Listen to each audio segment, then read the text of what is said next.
can't decipher his intentions right now, but based solely on that question, I would probably choose to build that dove a cage. Even if I was gonna release it back into the sky, it'd have to be strong enough to fly first. If I left it where I found it, I fear it'd never get the chance to fly ever again.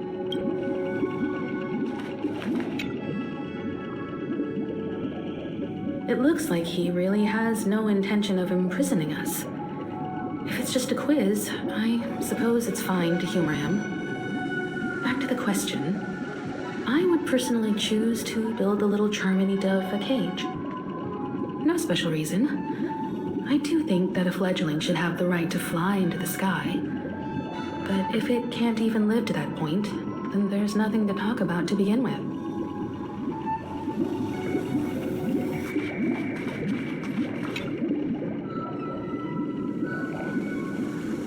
That guy just casually throws this kind of question at us? What exactly is his deal? But fine, I'll answer, I guess. If it were me, I guess I'd choose to build a cage for the little Charmony dove. After all, leaving it there, it's bound to get hurt by wild animals or something. And that'd just be too sad.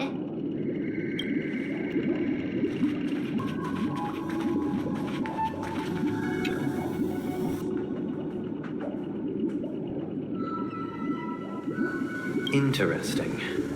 Since you've made up your mind, allow me to reveal what fate this choice will bring to the fledgling. From what I've observed, there are at least 3 predators in that yard that prey on small birds. The Vosicle scorpion, Asdana wolverine, and the Huntington winged snake. Even if they shy away from humans, these animals are still near apex predators in a fenced location like a yard. In such a location, only one fate awaits that little Charmony dove. A painful death. As for the choice you made, I am deeply sorry.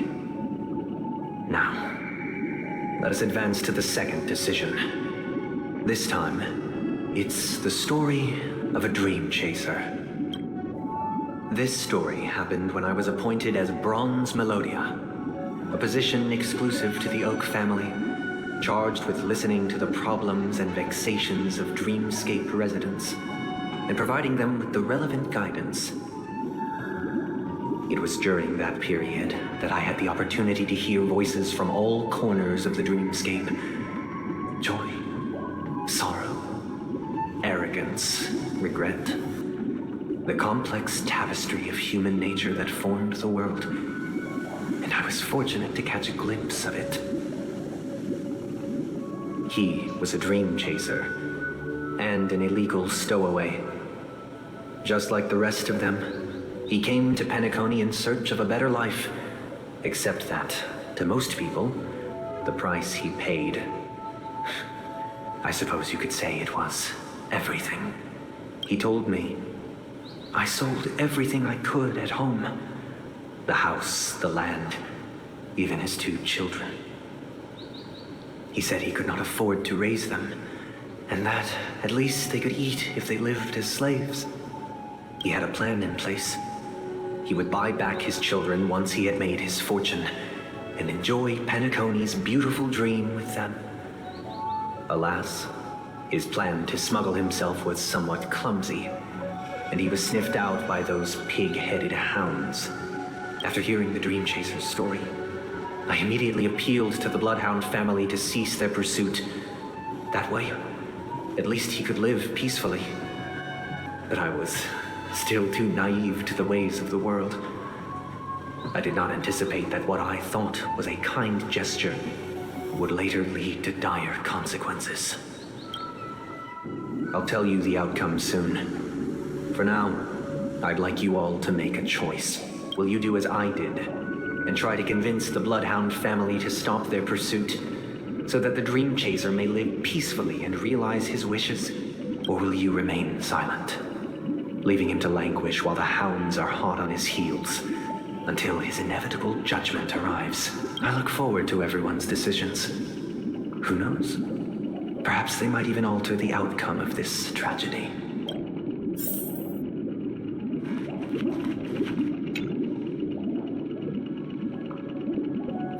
Dreamchaser Story. If I acted out of kindness, I would probably ask the Bloodhounds to stop their pursuit and lend him a hand. But what cruel repercussion would this choice result in? I think Sunday must have been deeply impressed by the limitations of the strong defending the weak through this incident. This question... Surely it has some connection to the baby bird story. And this connection is precisely the breakthrough Sunday aims to use to persuade us. I'd probably choose to ask the Bloodhounds to cease their pursuit.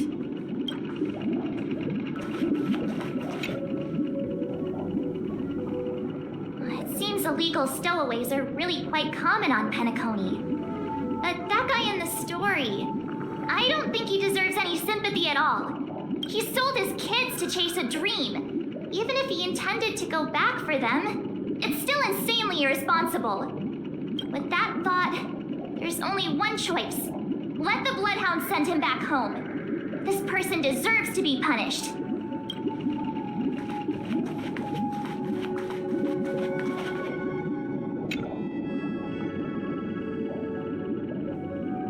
It seems you, like me, are pondering whether a different choice could have led to a better outcome. Sadly, his fate would only be more tragic. Say he never gets caught. He would only die from delirium. The methods with which illegal stowaways enter dreams are unorthodox, not flawless like the hotels. Living in the dreamscape would be a mere pipe dream, should he be apprehended. Could the hounds afford to turn a blind eye? The answer is a definitive no. They couldn't bear the resulting consequences, and thus wouldn't dare extend a helping hand. As to your choice, I once again offer my heartfelt apologies. Next comes the third and final decision, and the story this time is my own.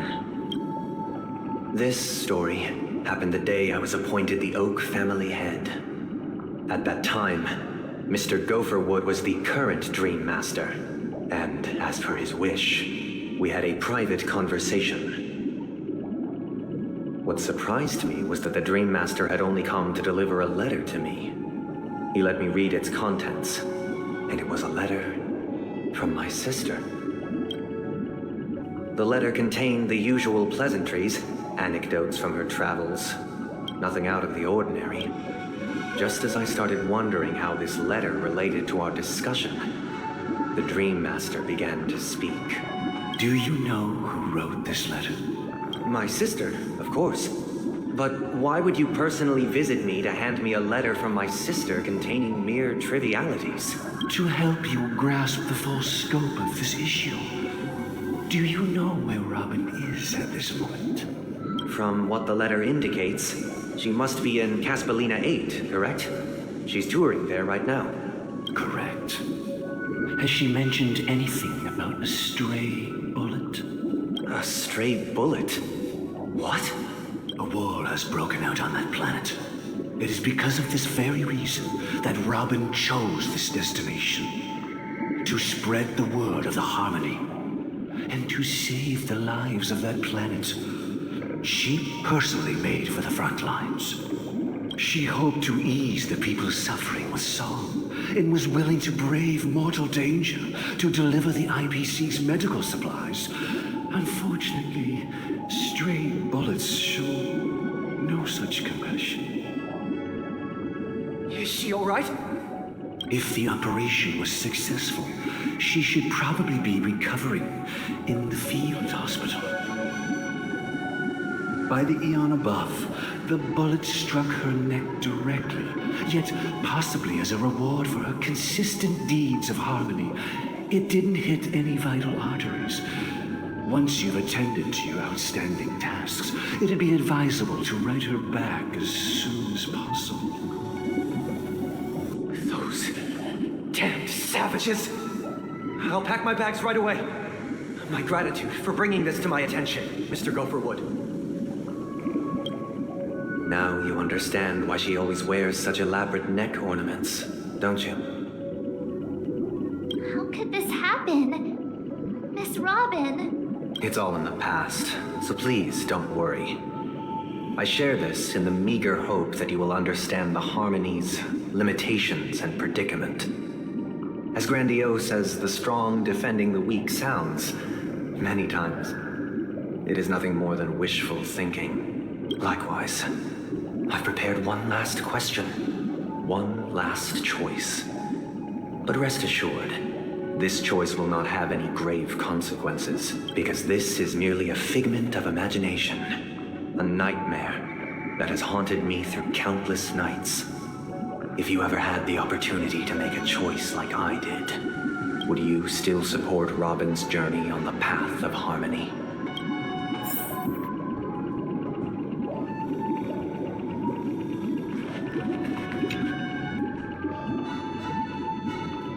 I often feel like I've dreamt of similar scenes on certain nights. In the dream, I see blurry faces. I don't know who they are, but I sympathize with all of them, fighting for survival against some unfathomable force. Their confusion and fear are lucid to me, but I also remember they chose never to give up. Just like Miss Robin. If Mr. Sunday's question leaves you puzzled, you should find the answer from your own experiences with each Trailblaze. Dangers and tribulations will surely follow. But would you ever back away? Would you stop March and Don Hung from reaching their next destination? I believe you have an answer of your own in your heart.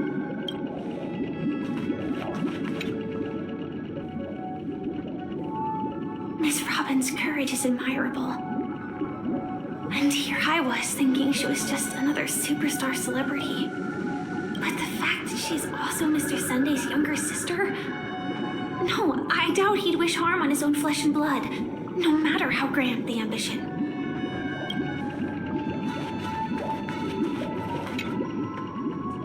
I can't believe that happened to Miss Robin. The strong defending the weak is a great mantra, but if I had to pay such a price, I don't know what I'd do.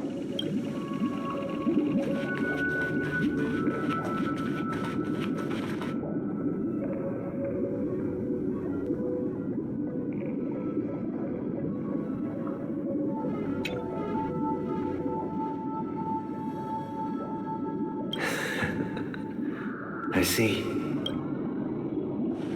I am now aware of everyone's stances.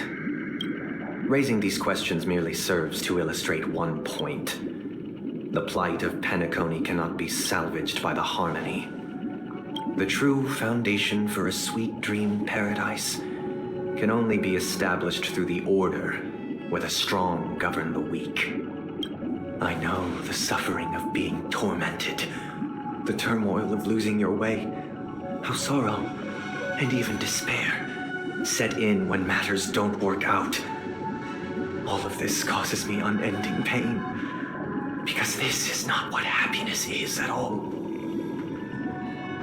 We must teach the weak how to live a happy life, and this life isn't some noble propriety that the upper crust preaches, but in definitive terms, a way of survival that belongs to everyone. So what is your definition of living a happy life? Good question. Human consciousness is fundamentally an illusion, a cage known as self-worth. People lured in by this illusion make mistakes, yet still ask that external influences bear the burden. When one mistake after the next permeates the masses, they become impossible to trace. Thus, the amassing of these individual cages culminate to form a prison, a place dictated only by the rule of survival of the fittest. Nature is always accompanied by predation and sacrifice. Its antithesis is known as order. That is what I want to do.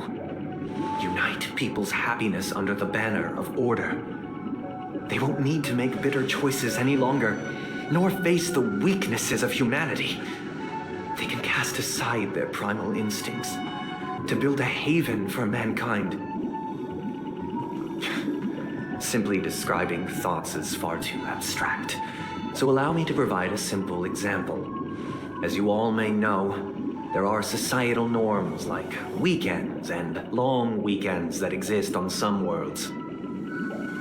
During these hard-earned rest days, people are given the chance to extricate themselves from the stresses of everyday life, allowing a certain tranquility to return to their souls. And it is only on these days that people do not have to adhere to the law where the strong prey on the weak.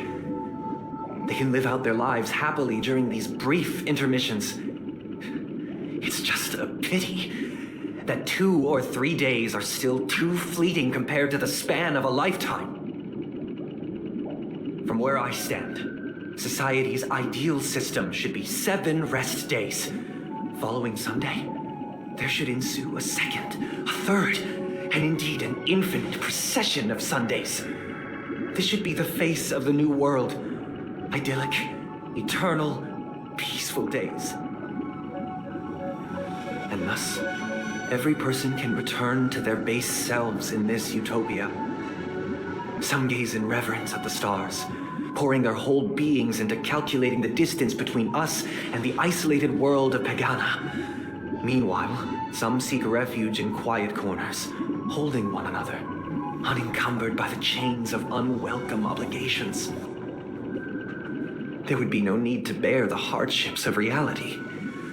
Only in this way can humanity face the inevitable end with the purest of spirit, living a life of dignity. This is what it is to live in bliss. Miss Firefly, you who are stricken with entropy loss syndrome, you of all would surely understand this.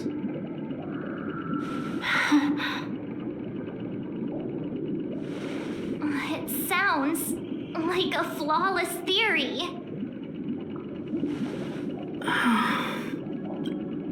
But what is the price to attain all this? The cost is minute, merely a personal and eternal sacrifice. If this paradise is to be maintained for everyone, someone must remain trapped in solitary awakening until the end of the cosmos. Awakening. Which means that this so-called paradise is still a dream. Stepping into this paradise means forsaking reality, correct? It is not forsaking, but transcending. Flesh, blood, sorrow, weakness. If the physical is the root of spiritual suffering, it is only logical that we defeat it. But in this supposed bliss, people won't have defeated their demons. The chance to overcome their tribulations would be forever lost to them. In other words, it is an escape. That's another way of understanding it. But there is no shame in escape. On the contrary, the seeds of escape exist in everyone's hearts. Don't you agree, Miss Firefly? And as for why life slumbers, it is because we are afraid to awaken from our dreams. But this is not in conflict with the grand plan. Only in acknowledging this can we truly understand the frailty of human nature, and from there, show compassion and protection.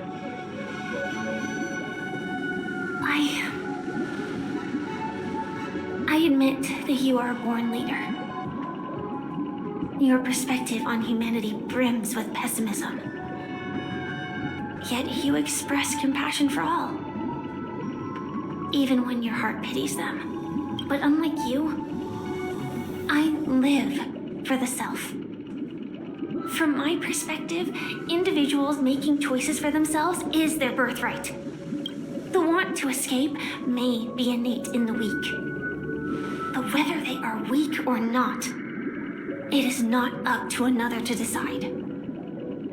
Perhaps in your mind, you also view me as weak? Because I don't think so. Since Miss Firefly has said her piece, the Astral Express will also naturally give you our answer. We'll leave it to you, just as Mr. Mikhail instructed before. Tell him our choice.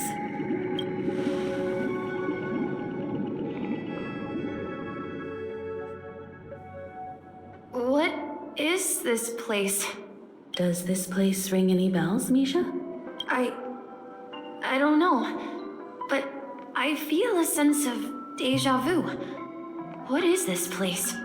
It's the realm within a dream bubble. This was left to the Astral Express by a nameless, but weirdly, when we entered it, it was completely empty. Dr. Edward from the Dreamscape sales store told me that dreams are formed from memories, and a dream bubble can't take shape if its core is empty. So I thought you might be able to help us in unraveling this mystery, Misha. As a hotel doorman, you know Penacony best among us. I don't know much about dream bubbles, but if you want to figure out what this mansion is, I'll do my best. I'm counting on you then. Himeko, I still don't get it. Why were you so sure that Misha had a connection with this dream bubble? I wasn't sure. It was just a hunch. But since Misha feels familiar with this place, my hunch might be correct.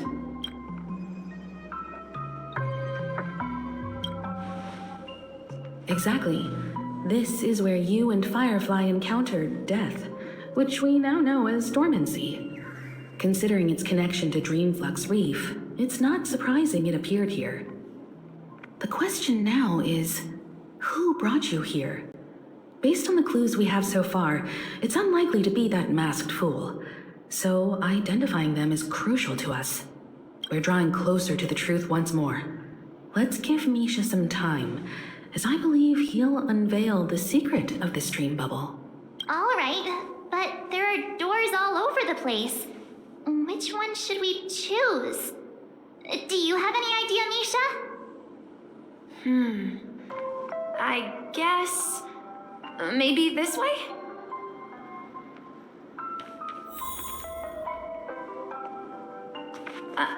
I'm not entirely sure, but let's give it a try. Wait, you managed to choose the right door on your... Weird. This place is quite different from the hotel. But I feel like I've been here before, and even lived here for a while. If I remember correctly, there should be a fireplace down that hallway. Cloggy and I used to sit by the fire, listening to the crackling of firewood. And the room on the other side was the toy room. I loved spreading out all the toys from the box on the floor and making up stories for each of them. Hold on. This doesn't make sense. Didn't I grow up in Dreamflux Reef? So, what is this place? This could be a case of amnesia. But don't worry, Misha. It's common for everyone to forget certain aspects of the past. Those memories haven't vanished. They're just lying in the depths of your mind. We can surely get them back. Since this place seems familiar to you, why don't we explore a few more rooms and see if you can recall anything more? Yeah, then let's check out the rooms I just mentioned. Tick-tock, tick-tock, tick-tock.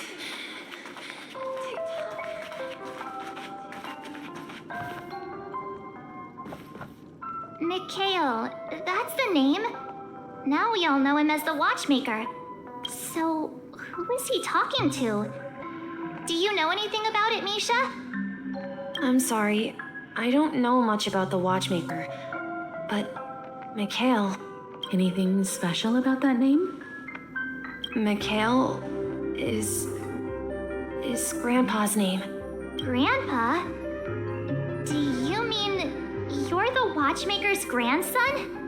But we haven't heard anything about the Watchmaker having descendants. And the name Mikhail is not rare.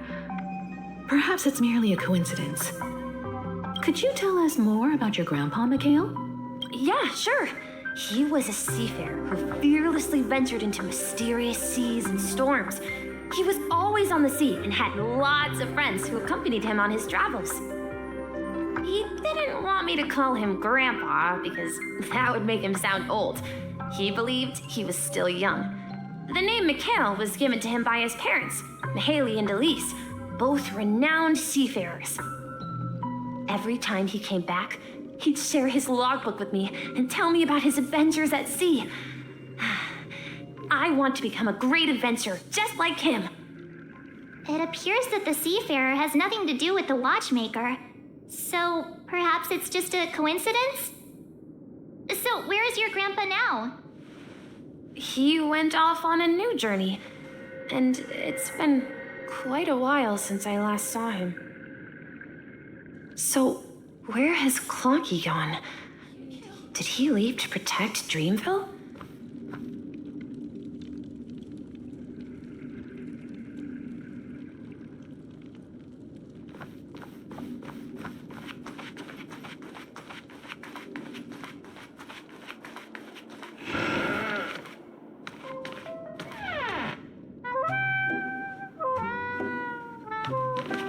I heard some noises from the room. Origami Bird? That's a friend of mine. You and Origami Bird are friends? Yeah. It's a member of the Compass crew, just like Clocky and Miss Mirror. And there's more than just one Origami Bird. They are a big family with lots of brothers and sisters who look the same. They follow Miss Mirror's orders and handle all sorts of jobs on the ship. They're the best sailors. Sailors? Can origami birds be sailors? Could you tell us more about the compass, Misha? The Compass is a ship bound for the New World. Clocky and his partners travel through layers of fog to the depths of the sea. Whenever there is danger, Clocky will use a compass and guide the ship in the right direction. That's a great story. But in the Penacony cartoon, Clocky and his partners have always lived in Dreamville and never ventured out, right? Huh? Oh, that does seem to be the case. Weird. I clearly remember Clocky arrived in the New World in the end. Perhaps Clocky has a hidden past. I think I hear the sound of water. You once mentioned there's a magnificent fountain up ahead.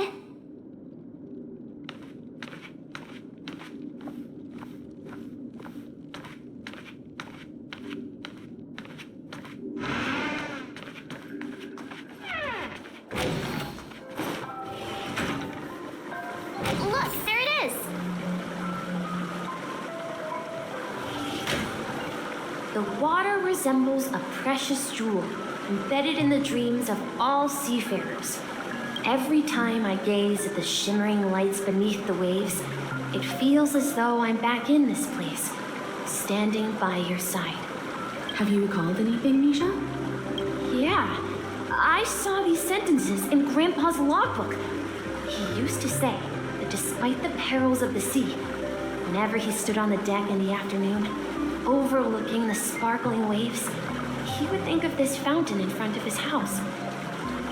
He often said that those moments felt like returning to his family's side, and the difficulties at sea didn't seem quite as challenging. You know, I quite understand such sentiments.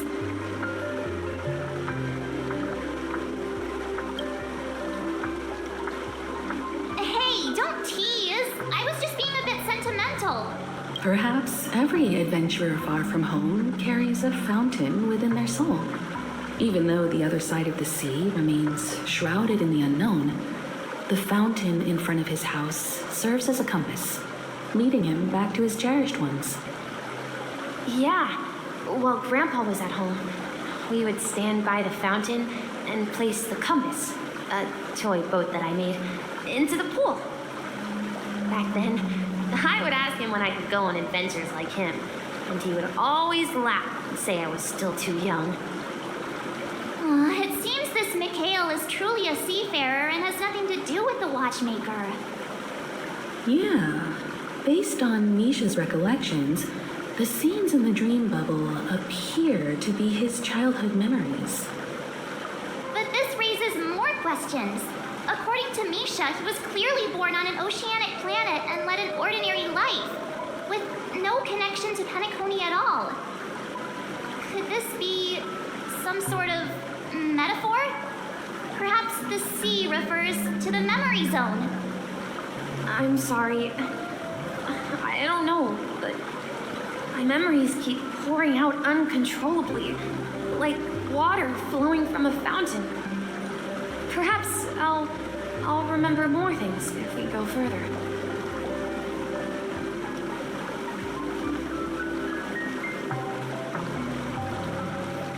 I wish to share. We're going to the opposite side, right? No, we should turn left here.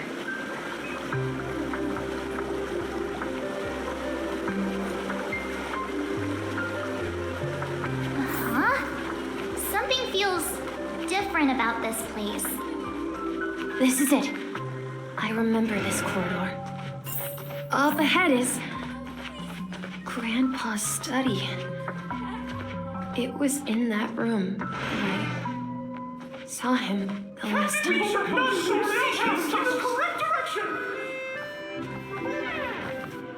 The atmosphere in this room feels totally different. Misha! You finally come! Clocky, you're here! Huh. Yeah.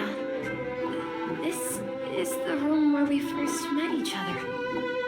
Are those books on the bookshelf logbooks left behind by that seafarer? Yeah. Whenever he came back, he placed a logbook on the bookshelf in his room. They contain records of his expeditions to every corner of the world.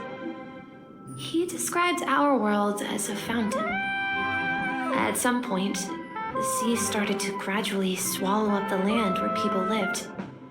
To ensure that everyone had land to settle on, he had to continue exploring the sea in search for the source of the rising seawater. On that day, he called me to his study, telling me that he was embarking on another journey.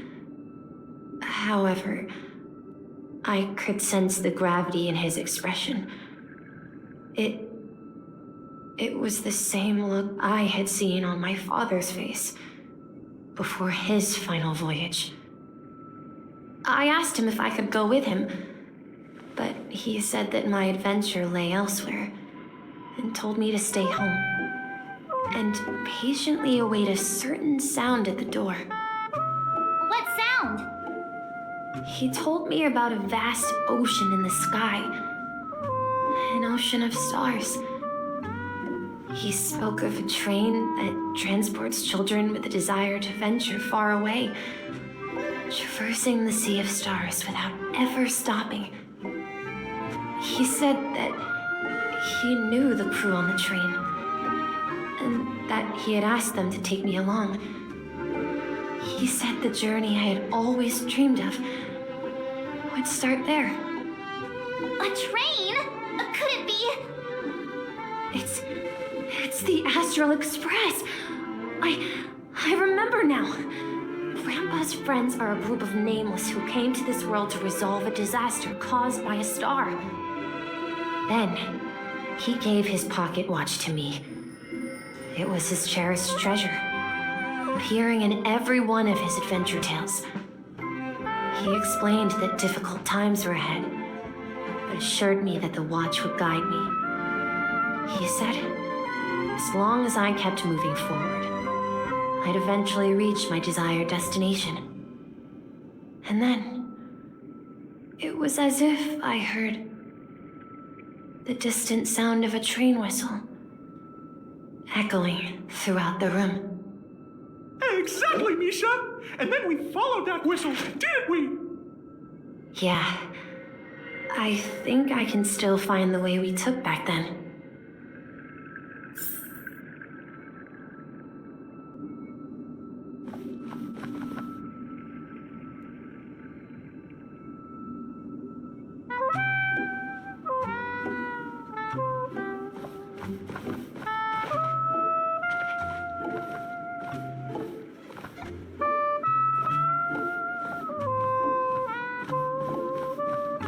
This is the dream jigsaw, right? So we're supposed to find the exit. But where can we find the last piece? Do you remember? You said you obtained a mysterious shard when you stumbled into this place.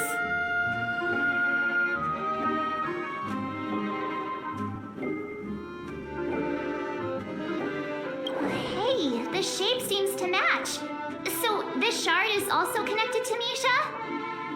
Looks like we're just one step from revealing the truth. Let's get to the other side and investigate.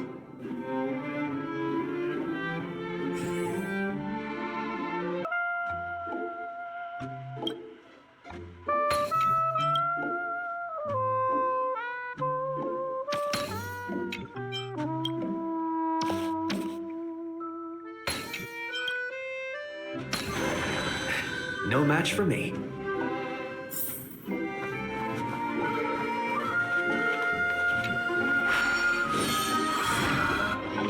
This is it. This is my room of clocks. While I spent my time waiting for Grandpa to return from his voyage, Walter gave me this workshop, and it became my secret base. Here, I learned how to repair clockworking gears out of my fondness of precision mechanics.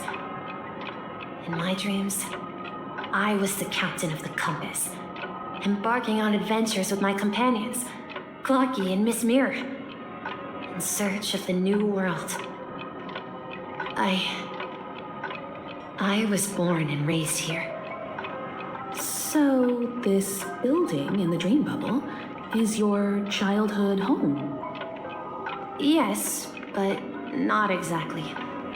To be more precise, this dream bubble itself is my home.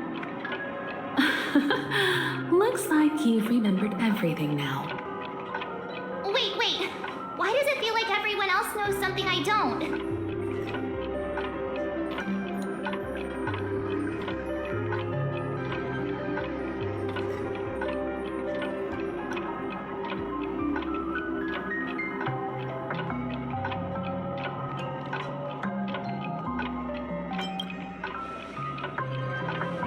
Marge, do you remember when he mentioned a clocky that only he could see?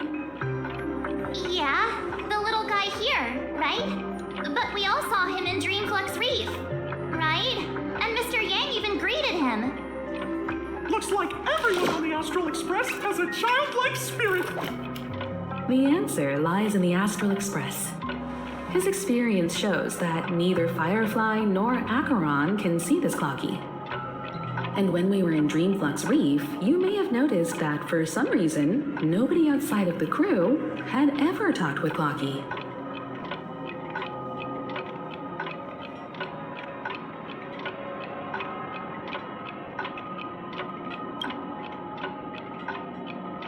A mimetic life that can only be seen by a select few. It's just like a hidden message, left by someone for the nameless. But Misha can see Clocky too, right? They even grew up together. But Misha hasn't started the way of the Trailblaze yet. That's the key to the mystery, March.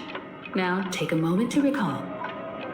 Have you ever seen anyone outside of the crew interact with Misha? Wait. No way! That's the answer, March 7th. This dream bubble is the place where I was born. And I'm a dweller in this dream. Just like a memory zone meme. I should have stayed here and waited for you. But when reality and memories merged, I unconsciously pushed open that door and left the bubble with Clocky. So it's not that the Watchmaker's dream bubble is empty, but rather the stuff inside ran away? And the whistle you heard was the sound of the express arriving at Penacony? That's one way to see it, but I believe there's a longer story behind all this. It's best for Misha himself to explain all the details. How about we start with your name? Now, should we call you Misha, or... Thank you all for helping me rediscover my true self. Now, Please allow me to reintroduce myself. I was born on Lushaka, in the Presmere system, adopted by seafarers Mikhail and Char. They gave me a treasure, a name that carried their hopes. Mikhail Char Legwork, or simply Misha. If you prefer, you can call me by a more familiar name, the Watchmaker. So, you're the Watchmaker himself? Unfortunately, that legendary figure is no more. I am only a reflection of his life. As for the child who has been with you, he's the innocent protagonist of Misha's childhood dream. A friend of Clonky, a young apprentice, and a future mechanic on the Express. And this also marks the beginning of his journey, devoted to the Trailblaze. At the end of the journey, I left this little flame, which I so cherished, in my deepest dreams, hoping to pass it on to the nameless of future generations. However, he somehow left the dream bubble and forgot all about his task. I apologize for all the confusion this caused. Because he was born with a desire to trailblaze, wasn't he? I don't think Misha has forgotten his role as a guide. He remembered it, and that's why he mistakenly appeared as a hotel doorman in his dream from the very beginning. The one who brought our unconscious friend here must have been Misha. If that's the case, we encountered the Watchmaker's legacy from the beginning, didn't we? Well, I have a sarcastic friend who says I always take big detours and end up back where I started. Perhaps that's what every nameless has to go through. But in the end, you found me. I'm sure you're all wondering what my legacy is. I believe my hound has mentioned the Stellaron and my wealth. If I may apologize, the Stellaron part is real. As for my wealth, however, it's nothing more than a baseless rumor. I left my homeland as a child and embarked on the journey of Trailblaze. I traveled to various planets until finally reaching Asdana, where my friends and I built the original Penacony and fought for its future ever since. I've been moving forward all my life, doing what I could to overcome the obstacles in my path. But ultimately, my journey reached its end, and I left behind no possessions worth entrusting. So, if you ask what's left within this worn-out train engine that can be called a legacy, I suppose it's the things that are still burning in the engine's furnace. Now that you're well aware of the current situation of Penacony, I certainly hope that you'll help me get this world back on track. But I'll leave that decision to you, for the path of Trailblaze is never paved by others. All I have for you is a story and 2 gifts. I want to give you my pocket watch.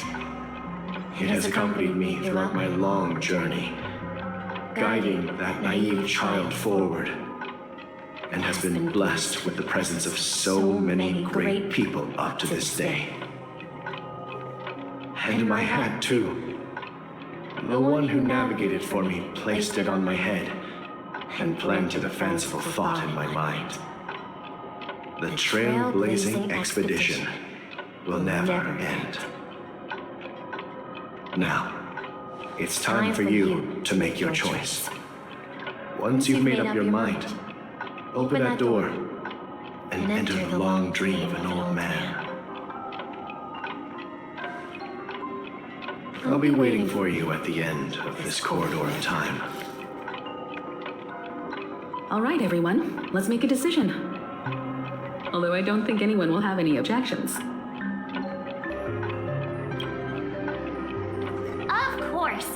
We've come this far. Surely there's no other option than moving forward. In that case, it's unanimous. Then let's proceed together to the end of this stream and tell Mikhail our decision.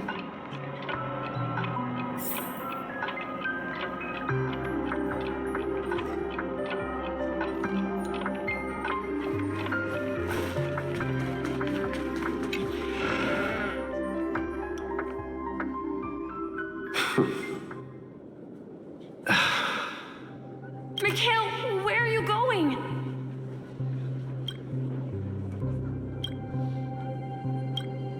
Someone has to step up and save Lushaka. So why can't it be me, Misha? Please don't go. And if you must, please take me with you. Don't leave me alone. Even without me, you know how to proceed forward, brave Captain Misha. The compass is waiting for you. Haven't you always wanted to be a better adventurer than me? Now go, board that train and start your journey. Where are you going, Mikhail? I'm going to clean the floor in the parlor car. I've promised the conductor. Wait, first tell me, did you fix this watch? Yeah. I know what it looked like before. Its chain was broken, the back case torn, and the marks on the dial all worn out. How did you manage to fix it? Well, it's hard to explain, but I knew it could be fixed. It's the hands, Mr. Amundsen. Its hands were intact and pointing in the right direction, so I knew there would be a way to fix the rest. I see. You'll work with me from now on. Haven't you always wanted to tinker with this train? You're its mechanic now. As for the conductor, I'll do the talking. But I only know how to fix watches. Don't worry. You've got what it takes. I'll teach you what you need to know. Where are you going, legwork? It's time to head to our next stop.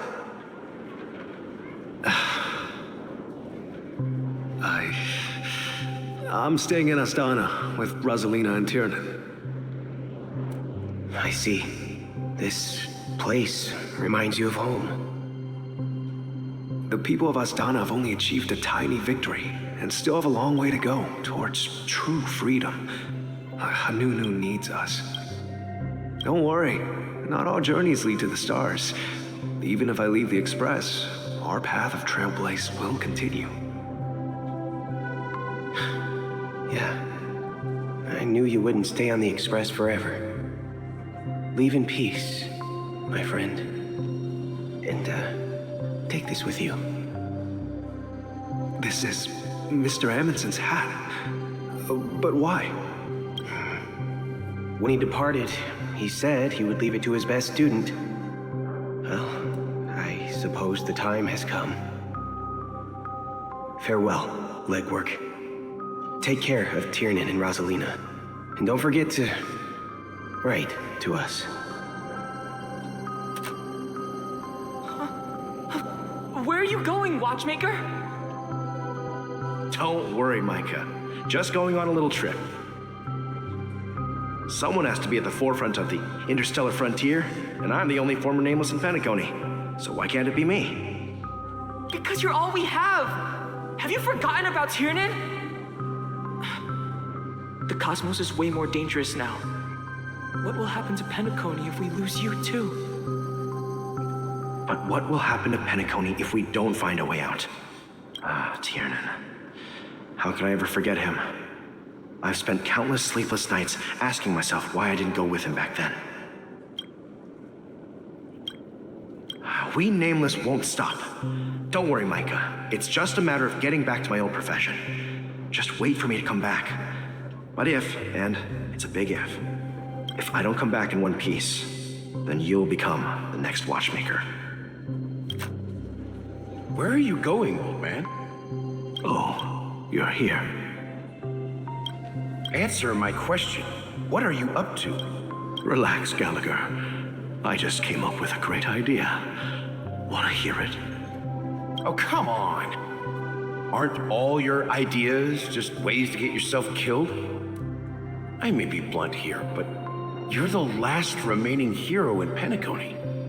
If you die too, the secret of Stellaron will go to the grave with you. Yes, I'm afraid there's no way out in Penacony, so I'll have to consider alternatives beyond Estana. We'll organize a festival using the Watchmaker's legacy as a facade and send invitations to the entire cosmos to gather people here. So, a desperate struggle against the family? Desperate? Don't we have you here, my friend? This task is challenging, but what hasn't been challenging for us along the way? Well, whatever you do, remember, make sure to send an invitation to the Astral Express. Misha! Where are you going? Oh, it's you, Clocky. Take me to Dreamflux Reef. Last night, I had a long dream about the day we met. I want to write down that dream. Write it down? Why? Oh, so I won't forget it.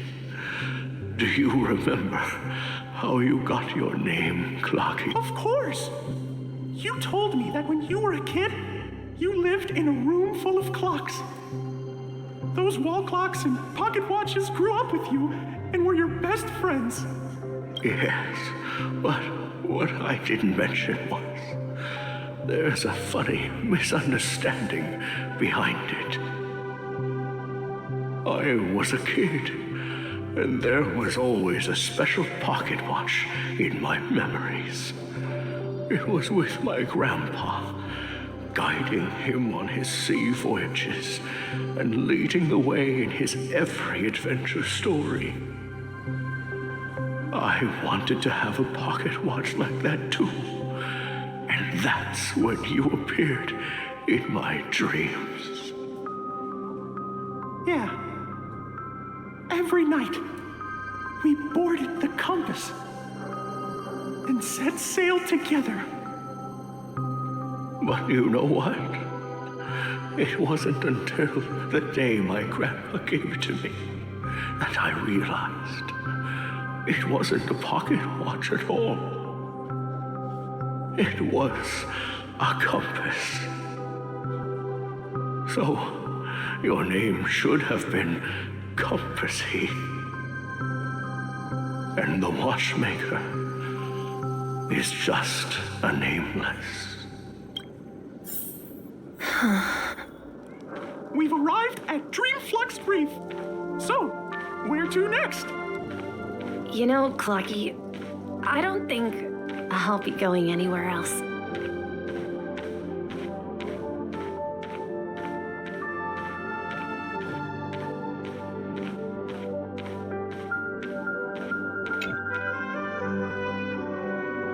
I've traveled far enough, and it's time for a little break. Oh. So, we'll set out again. When you're rested? No, I'll stay here. And then, this is where it ends. This is where it ends? What do you mean, Misha?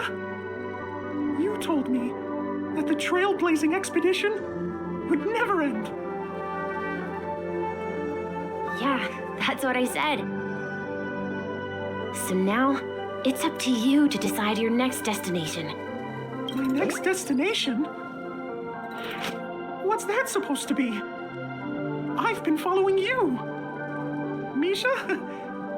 You're acting weird today.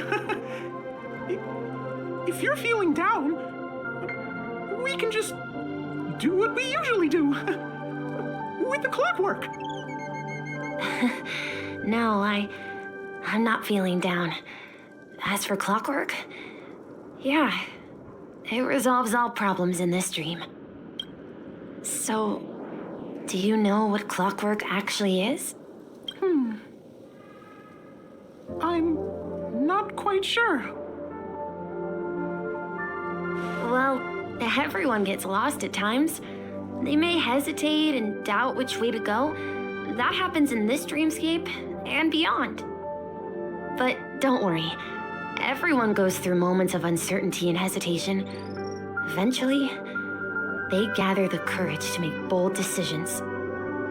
Whether it's calming, happy, angry, or sad, all they need is a little nudge to take that step toward where they truly belong. I'm leaving that little nudge with you, and I hope you'll share it with others. Such is the essence of clockwork, the will of the Trailblazer. Clocky's hands spin around non-stop, indicating confusion, frustration, and weakness. But ultimately, people still need to move forward. Just like your hands, always pointing ahead. This is where my journey ends. From now on, it is your path to walk. Trailblazing means taking paths your predecessors forswore, and venturing even further. The Penacony and Mikhail's dreams does not belong to Order.